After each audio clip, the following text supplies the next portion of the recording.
Good evening, folks. It's Diamond with the Oppenheimer Ranch Project and Magnetic Reversal News, bringing you a grand solar minimum update Wednesday, September 16th, 11:45 p.m. Mountain Time 2020. Hurricane Sally's not done, bringing 6 to 10 inches to inland South Kakalaki. Sally drenched parts of Florida with 4 months of rain in just 4 hours, officials say. Keep calm. Whew. It's definitely boom time. Let's get back to Sally. And let's see what they have to say here. Hundreds of people near the Florida-Alabama border were being rescued from floodwaters brought by Sally on Wednesday, and authorities fear many more could be in danger in days coming. We had 30 inches of rain in Pensacola, 30-plus inches of rain, which is 4 months of rain in 4 hours. Ginny Craner, chief of the Pensacola Fire Department, told CNN's Wolf Blitzer on Wednesday. Sally has weakened since making landfall as a Category 2 hurricane on Wednesday morning, but its devastating toll was visible across southern states by nightfall. By Wednesday night, it was a tropical depression, according to the National Hurricane Center, located 10 miles northwest of Troy, Alabama, had a maximum sustained winds of 35, and we'll get to that. Hurricane Sally, Pensacola Bay Bridge may be out of commission a month or more, according to Al Gore, after a loose construction barge knocked a chunk of roadway out of Pensacola's Bay Bridge during Hurricane Sally. Florida Senator Doug Braxton estimated the damage may take a month or more to repair. How will people get out of town? Apparently the other way. Heavy rainfall and flash flooding over the southeast. Lingering fire weather threats continue in the west. Heavy rainfall, flooding, and gusty winds and the risk of a few tornadoes will continue over portions of the southeast U.S. as Sally gradually weakens. Elsewhere, critical fire weather conditions linger over parts of Oregon, Northern California, and the Great Basin, along with poor air quality for much of the West. If you're in a gray zone, you know where you're at. Cool weather prevails from the upper Midwest into New England. Take a look at this flood pattern here and these flash flood warnings, and heed the warnings in your region. Please. Where were we? Now, let's take a look at the tropical outlook. Here's Teddy and Vicky, and we know where Sally's at. Now, Teddy is looking to be quite a spectacular storm. It's going to turn up here towards Bermuda, thankfully. Vicky is falling apart, but Sally is not done. Hurricane Sally is going to move its way east towards the Delmarva Peninsula here and drop a considerable amount of rain through Alabama, Georgia, South Carolina, North Carolina. So, flash flood warnings and watches issued. This yellow region, thousands, tens of thousands of square miles. 4 to 6 inches or more, up to 10 inches, 4 to 10 inches in this loop. Holy macaroni. Tropical storm force wind speed probabilities for, what was the name of that storm? Teddy. Hurricane Teddy is going to make its way up through Bermuda, and Epstein's Not Dead Island may get destroyed. But we'll see if he didn't kill himself. Seismic update, no quakes of note. Solar cycle 25 is here, according to NASA and NOAA. Well, we reported on that 3 months ago, so there's that. But the mainstream is picking up what we put down a quarter of a year ago. So there's that.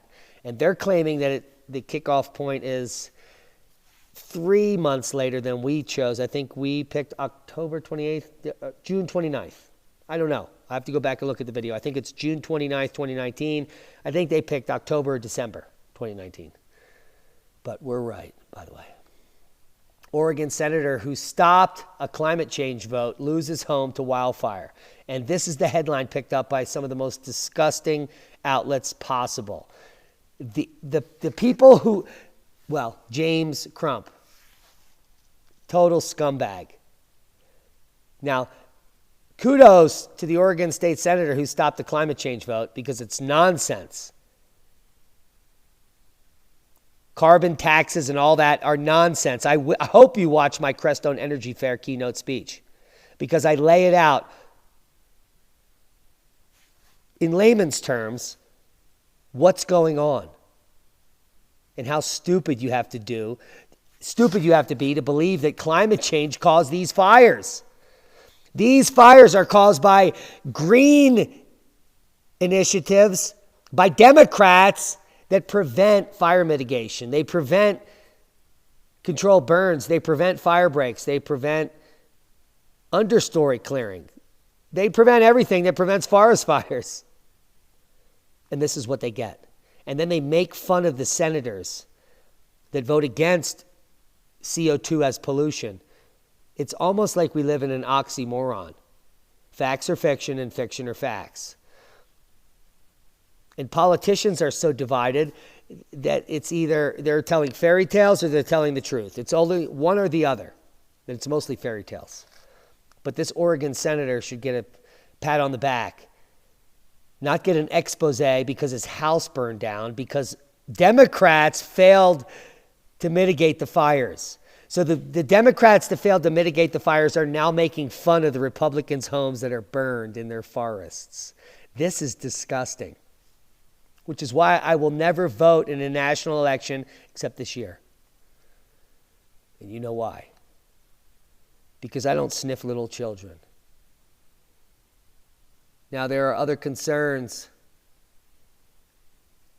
other than the pandemic. Spraying is going to begin tonight at dusk in 10 counties to try to reduce the risk of dangerous mosquito-borne illnesses. State health officials are concerned about increasing cases of what's known as triple E in horses and the first suspected human case in a man from Barry County. Dr. Frank B. George here with more on this threat. Doc? Yeah, Devin, I know no one is looking for any more viruses to be worried about, but unfortunately, this is the time of year when we tend to see rising cases of West Nile virus and more recently, Eastern equine encephalitis. Now, these illnesses can be very debilitating, and triple E in particular, it's dangerous with a 33% fatality rate in anybody who gets sick. His heart went into AFib, and we didn't know what was wrong. Tina Westcott says her husband Jeff went from being a healthy adult to being unable to walk in just 10 days. Preliminary tests came back positive for triple E. He was in a coma for a couple of days, and then when he opened his eyes for the first time, that was a moment I'll never forget. The mosquito-borne illness has already killed 22 horses in 10 counties this year, shown here in red. There is a vaccine. All right, big heads up. I think we're about headed into a commercial there, but we're going to end that quickly. So big heads up if you're in Michigan for triple E. It's no joke, 33% death rate. COVID-19, 0.002, big joke. So there's that. Now we're going to end on some things that make our channel taken down, and these are facts. These are facts being reported on by multiple media sources, and they're being met by resistance on Twitter, Facebook, and other social media sites. These are sites that are censoring the out of everybody. I got banned from even commenting on Oppenheimer Ranch Project for 7 days because I posted a 6-minute video which contained scientific factual evidence, period. This fact-checking nonsense is total nonsense, paid for by the left, which 7 multinational corporations own the entire media. They also own YouTube and Twitter and other. Yes, you know it. So they're all complicit in the lies, the dogma, and the agenda. None of these CEOs or people that own these companies actually care about facts. They care about what the rest of the world knows, which is bullshit, and dogma, which is fed to them by the 6 big guns that pay their bills and they pay their ad revenue.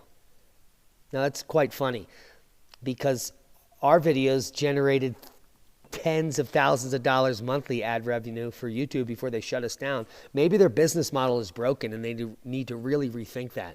But a Chinese virologist employed at the Wuhan lab says the government intentionally released COVID-19. That's what she says. It's not what I'm saying. It's what she said, and we report on it, and you get banned. So you apparently can't even report on what other people say these days, or you get banned. Because apparently it's your fault that they said it. Freedom of speech is so dead. And I wish that there were some lawyers with backbones that could step up, because I'd like to walk them through how to sue the out of everybody. starting with YouTube, Twitter, on and on. Let's make a model. Let's take these conglomerates down and let's make them comply with the reason that they're there. YouTube is supposed to be supporting independent content creators like myself, yet there's no support. There are no actual people. They've fired everyone. They've hired algorithm, who's selling fake meat at the highest prices that no one's buying. But if they could just end all farming, then maybe Al Gore's meat would sell. That's what's happening. Did you know 32% of small businesses are gone, while the big multinational corporations are all-time highs? This is what the pandemic is for. It's to destroy your way of life. So you're so beaten down, you take the chip and you comply. Well, I do not consent, and I will not comply. Fuck you, YouTube and Twitter. My constitutional rights are more important than your political priorities, so you can suck it. Proper prior planning prevents piss poor performance, while everyone that is actually providing for you and yours is censoring you and making it more difficult for you to make a buck. And that sucks. Share this with like-minded people. Keep coming back. As long as we're here, we'll bring you the news the way it was meant to be. Factual. Be safe.